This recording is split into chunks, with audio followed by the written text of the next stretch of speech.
Hey guys, it's Daniel Olympia. Welcome back to the channel.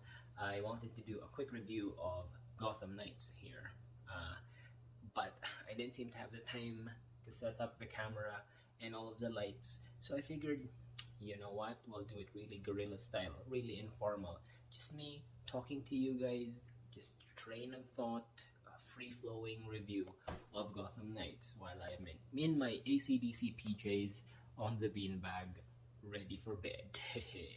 Okay, there will be spoilers in this review, so cover your ears if you don't want to hear them, but still watch the video. Okay, I will talk about first the things that I didn't like about the game. Number one, the Court of Owls, super underutilized. They were just shoved aside once the game started to ramp up. The League of Shadows kind of took over as the main antagonists.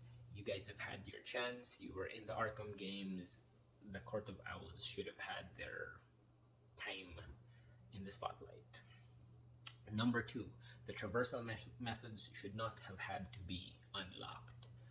I finished the game using Nightwing, kind of booted up a quick New Game Plus with Red Hood, and just having to go back to the most basic travel mechanics. It was hard.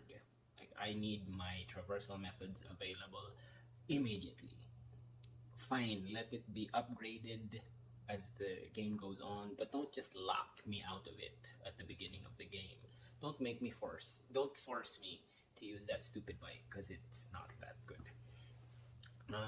Yeah, and then what else did I not like? I didn't like that the level cap, the top level can't be reached unless you played a New Game Plus. Did not like. And then finally, I did not like that the collectibles were such a chore to find. Those batarangs were the worst. Here's an idea. Don't use lights to indicate that there's a batarang around, because there are lights everywhere in the game, you know? And then I guess another gripe with me story-wise is the fact that, again, once the game starts to get ramp up, there are parts where it seems like you're the only one doing anything. Like, your character goes out and patrols, and the other characters seem to just be staying home, hanging out. It would have been so easy just mentioning that maybe when you go out, they go out on patrol too, doing others missions.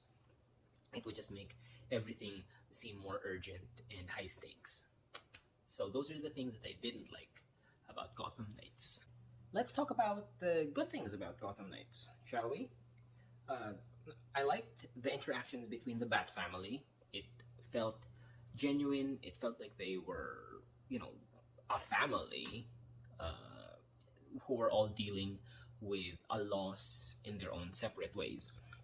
I liked how, the story is a bit cliche, but it serves its purpose, and it feels like you're reading or watching a comic book. Not the greatest comic book storyline in all of the world, but very true to its roots.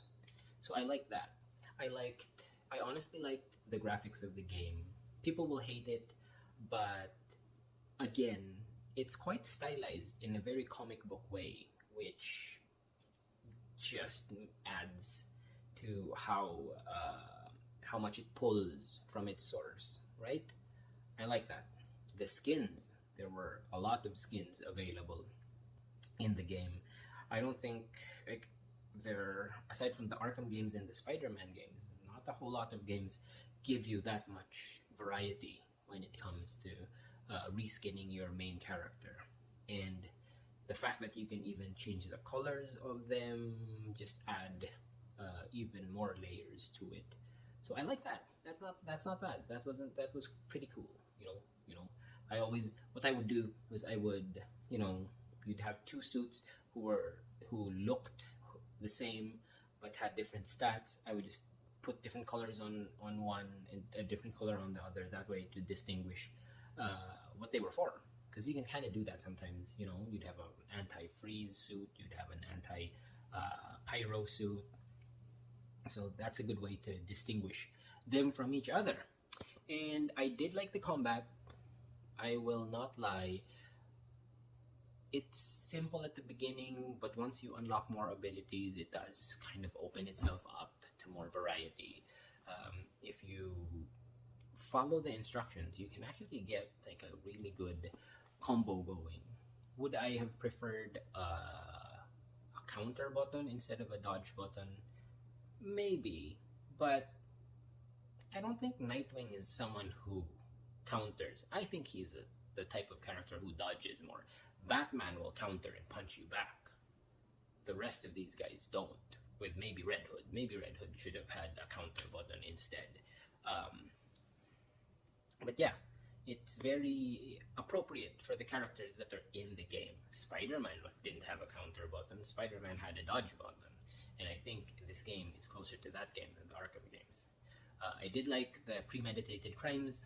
I liked how your random acts in the open world led to something bigger. They kind of loop around and do the same thing over and over after a time, but at least it's not just a random crime to a random crime to a random crime. It still escalates past the main story. Doesn't have a lot of variety, but it's still better than other open worlds with their with how they do random encounters. Yeah, so those are the good things about Gotham Knights. I'm not gonna touch on the other things that other reviewers have already talked about because that's gonna open a whole big can of worms. You know, if I had to give this game a rating, I'd probably rate it a good 6.7 out of 10. It would have been higher. I actually rated it a lot higher at the beginning of my playthrough, but the story choices that they did at the very end there kind of did bog down my experience. But I would still highly recommend this game. It is way, way better than the haters make it out to be. And that is it. Thank you for joining me in this very informal review of Gotham Knights, the game. If you like this content, please consider subscribing to the channel. I will continue making weird reviews of video games for you guys. I hope you have a good night. Cheers.